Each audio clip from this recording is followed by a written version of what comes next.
Alors bonjour, dans ce nouveau post sur l'hygiène électromagnétique en règle générale, je vais aborder le fonctionnement d'une lampe mobile. Comment on peut raccorder à la maison une lampe mobile, ainsi réduire les champs magnétiques et électriques basse fréquence inutiles.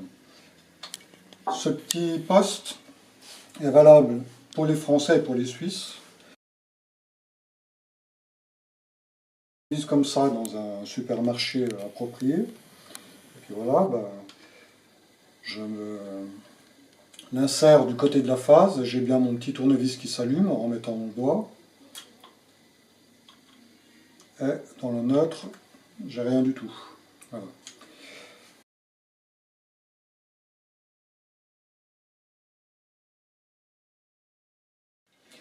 Une fois que j'ai contrôlé donc, toutes les prises à la maison, pour connaître la position du neutre à la phase, qu'elle soit bien au bon endroit, je peux acheter un petit stylo comme ça dans un commerce qui est un peu moins cher que celui-là, ça vaut à peu près 11 €, qui va m'aider à constater le bon raccordement, le bon sens de raccordement de la fiche mobile. C'est-à-dire que cette petite LED rouge signifie que j'ai la phase qui va jusqu'à l'interrupteur, elle est coupée à l'interrupteur, donc la lampe est éteinte. Ça, c'est ce que je vais appeler un bon fonctionnement. Voilà, j'appuie sur la lampe, et voilà, donc je symbolise ce bon fonctionnement. Si j'éteins, et que j'inverse ma fiche, et que je simule un mauvais fonctionnement, voilà, la lampe éteinte, le courant circule des deux côtés de l'interrupteur quand même, jusqu'à la lampe. Je vais parler de deux valeurs qui sont indissociables des champs électriques magnétiques basse fréquence, parce qu'on est en basse fréquence. Donc voilà, on va parler des champs magnétiques qui s'expriment en Gauss ou en Tesla, avec des sous-unités, nano-Tesla, micro-Gauss et compagnie, et des champs électriques qui s'expriment en voltomètre. Voilà.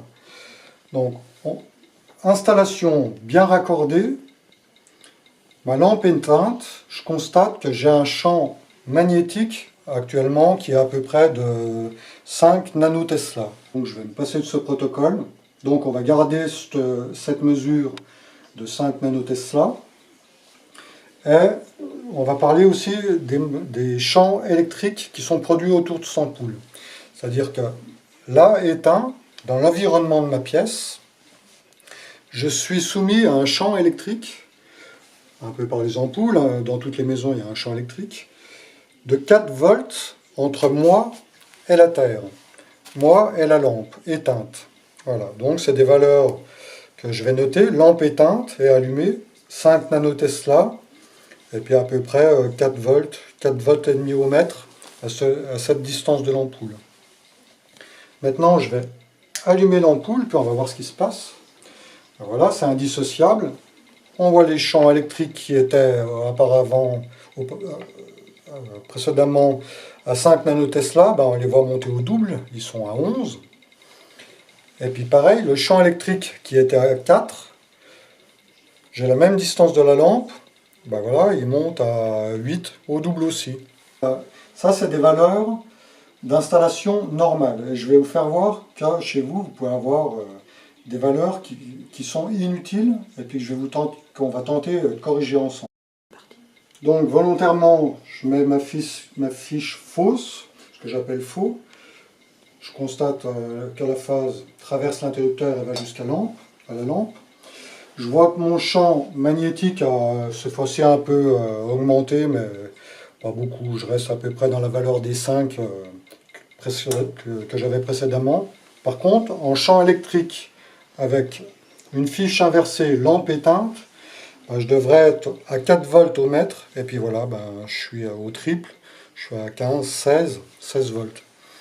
Donc ça, c'est des pollutions stupides qu'il faut éliminer dans une maison. Alors, à chaque fois que vous allez avoir un interrupteur comme celui-là, sur un câble, il faudra vous poser la question. Il y a un autre principe, c'est de mettre des coupures bipolaires. C'est un peu trop compliqué dans ce poste, je vous l'expliquerai peut-être plus tard. Et voilà, quand vous coupez qu'un fil, voilà un phénomène ce que j'appelle stupide, qu'il faut maîtriser pour un environnement, surtout chez des gens électrosensibles. Alors vous avez bien compris, voilà, les valeurs qui sont indissociables.